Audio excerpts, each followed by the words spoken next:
And now back to the movie of the week.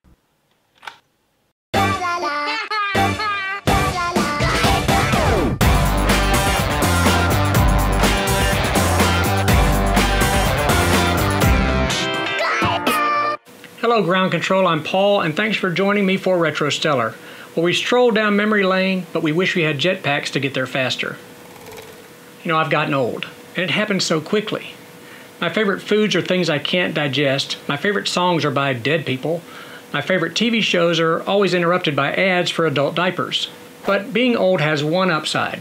As a dad, I get the joy of telling my children just how bad I had it back in the day. When I was a boy, watching movies was really hard. This is how to watch a movie in the 1970s. In the 1970s, we watched movies very differently. We'd check out the movie theater ad in the Daily Ledger, printed in tiny 7-point font on grubby newsprint. We'd study the little pixelated posters and ad copy and imagine the film unveiling itself in all its majesty on the silver screen.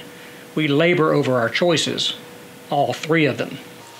Once we made a pick, we would head over to the local theater, an actual building with seats and everything, but we couldn't pre-select the seat, we couldn't recline in the seat, and the seat smelled like Raisinets, mildew, and cigarette butts. But even if the movie was terrible, we couldn't wait to go back.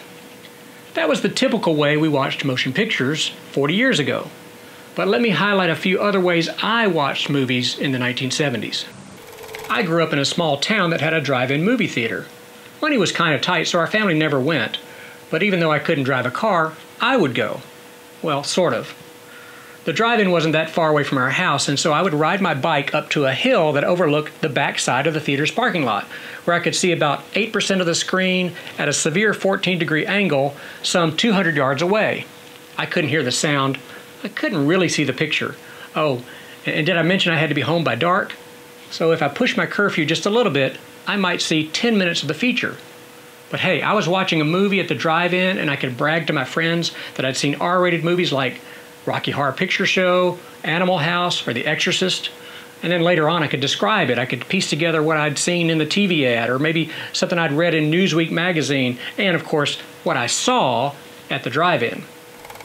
In the 1970s, we didn't have videos, no Netflix, no DVDs, no VCRs, but we did have TV, with only 4 channels and maybe a fuzzy 5th one on UHF. The movies that made it on air were often really old or really bad or both.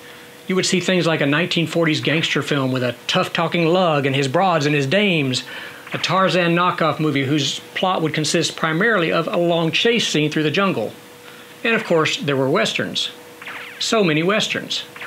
So many westerns.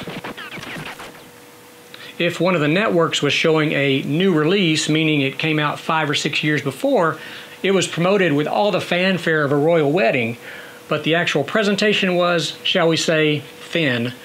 Most films had to fit neatly into a tidy time slot, and so to make room for the 30 minutes worth of ads, entire scenes were carved away, sliced up like ham at a deli.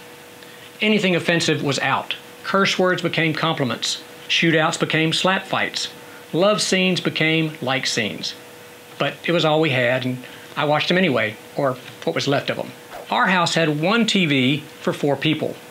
When Dad was at home, we would typically watch sports. Mom liked Perry Mason and Love Boat. When my older brother was in charge, he would find out what I wanted to see and made sure we watched something else. Sometimes after my bedtime, my parents would watch a movie on TV, you know, something kind of for grown-ups, tame by today's standards, maybe The Graduate or The French Connection, something like that. I couldn't stand the thought of missing out, so I would sneak out of bed and hide just around the corner down the hall, listening in and watching the reflection of the screen on the living room window. Yeah, I know it's kind of pathetic, but those were desperate times. On days when I was by myself, of course, I would watch movies, and here's how I did it.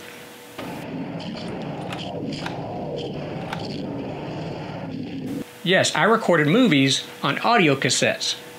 I would carefully pause the recording during commercials too. I got pretty good at anticipating when to unpause. Of course, it helped that in those days, coming out of a break, a friendly announcer would always say, "Now back to the movie of the week." As an example, here's a recreation of me watching my recording of 1,000,000 Years BC.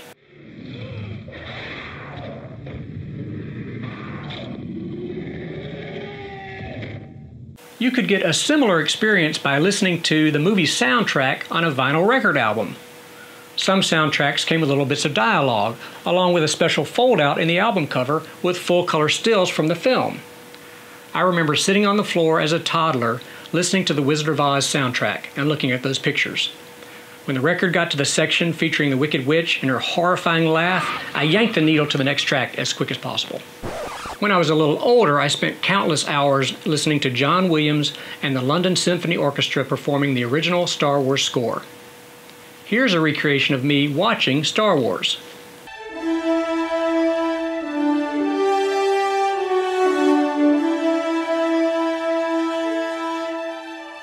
With a big hit movie like Star Wars, there were even more ways to watch a film.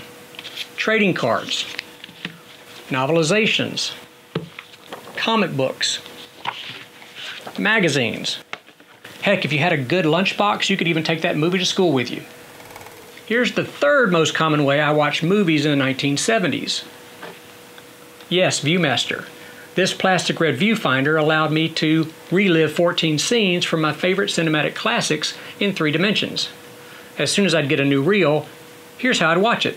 I'd pop it in, hold it up to the light, peer into the eye holes, and quickly jump through each of the scenes as fast as possible. Then I would go back through each one at a slower pace, savoring every frame, drinking in all the details. There was no sound, the pictures were fuzzy, you might get a few subtitles to explain things, but it was fun nonetheless. Here's a recreation of me watching my 1976 Viewmaster reel of King Kong. That's right, back then if I had nothing better to do, I could stretch a Viewmaster reel for a full 15 minutes of movie-going fun. If I really wanted to go all out, I might even break out the Presto hot air popcorn popper and blow out a batch of that flavorless, desiccated yellow snack. Hey, I figured if I'm going to have a subpar movie watching experience, I should pair it with a subpar movie snack.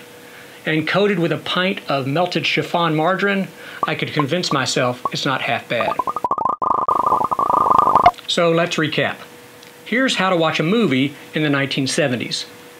You could watch a movie in a newspaper ad, at the actual movie theater, at a drive-in, near a drive-in, in Newsweek magazine, on television, near a television, reflected in the living room window, on audio cassette, on record but not with the Wicked Witch, in trading cards, in novelizations, in comic books, in magazines, on lunchboxes, on Viewmaster quickly, on Viewmaster slowly with hot air pop popcorn, on Viewmaster slowly with chiffon margarine on hot air pop popcorn. So kids, I hope you learned something about how hard your parents had it back when we were young. Hey, if you watch movies in creative ways that I didn't mention, please let me know in the comments or reach out to me on Twitter. That's it for this episode of Retro Stellar, remembering yesterday's, tomorrow's, today. Thank you so much for watching. Please take a second and click the subscribe button to see future videos. Go to overjupiter.com for the best sci-fi, superhero, and pop culture t-shirts on this or any planet. Use the code RETRO15 to save 15% store-wide. See you next time.